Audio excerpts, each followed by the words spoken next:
Where did you just come from? I thought you was in the cellar. We're down the cellar. But we are in the cellar. It's not. Yeah, but the other cellar. What other cellar? The cellar I've just I'm made not up. letting this go. What other cellar? The other cellar I just made up, the imaginary cellar, underneath the imaginary counter, Trev. Hello everyone and welcome to this, another day, another beer on Beer Sweden's Advent Beer Calendar 2010, Trev? Yes. 2010. Now today, I'm going to say that for a bit later, don't you go eating that. Why? It's for the kids. Today we're going to try a beer that I will not be able to pronounce correctly, so I apologise to all my German viewers. Have we got any German viewers? I don't know, mate. We think we have.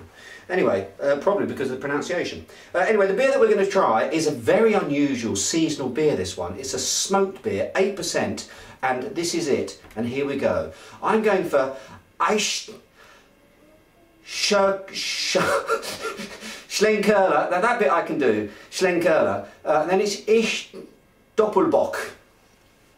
What do you reckon, Trev?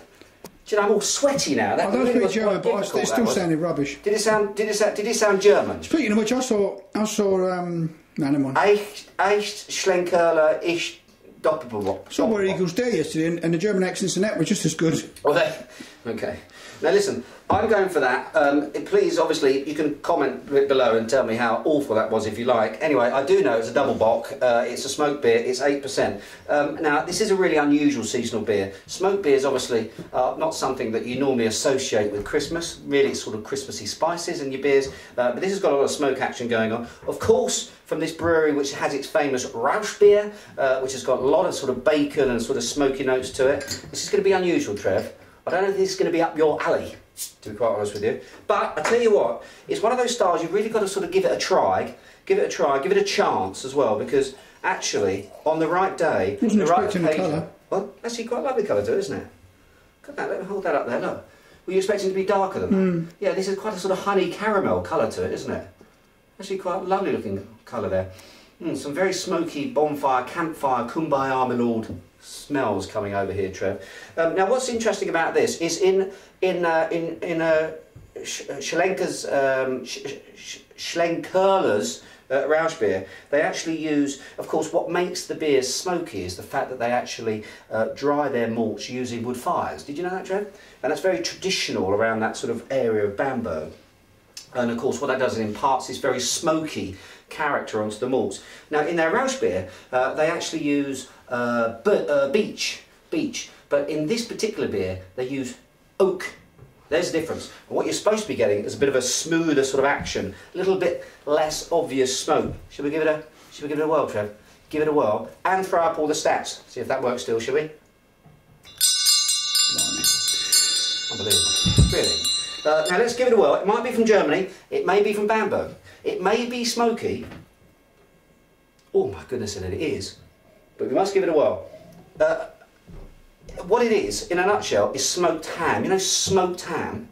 That is this. It's not bacon as such, this is smoked ham. A lot of that, caramel in there too. Gammon. Yeah, kind of gammon.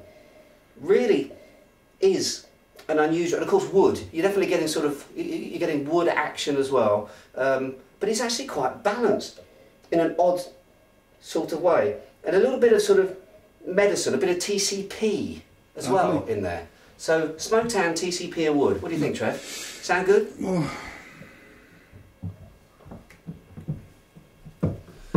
Yeah, definitely TCP.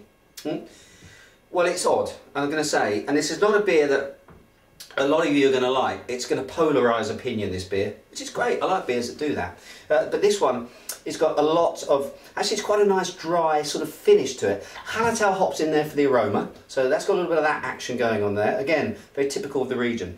But it's really this smoke that's doing it. But I have to say, it finishes quite nicely. Quite uplifting at the end there. Very clever with the alcohol. 8%, it's quite a wallop, but you're not getting it in this beer, so that hides that very nicely indeed.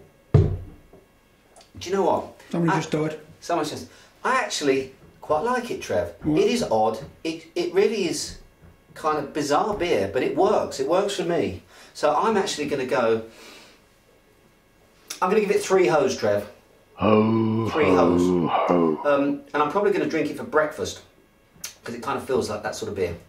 Anyway, until tomorrow, when we will have reveal another beer here on the Beer Sweden Advent Beer Calendar 2010, Cheers and beers.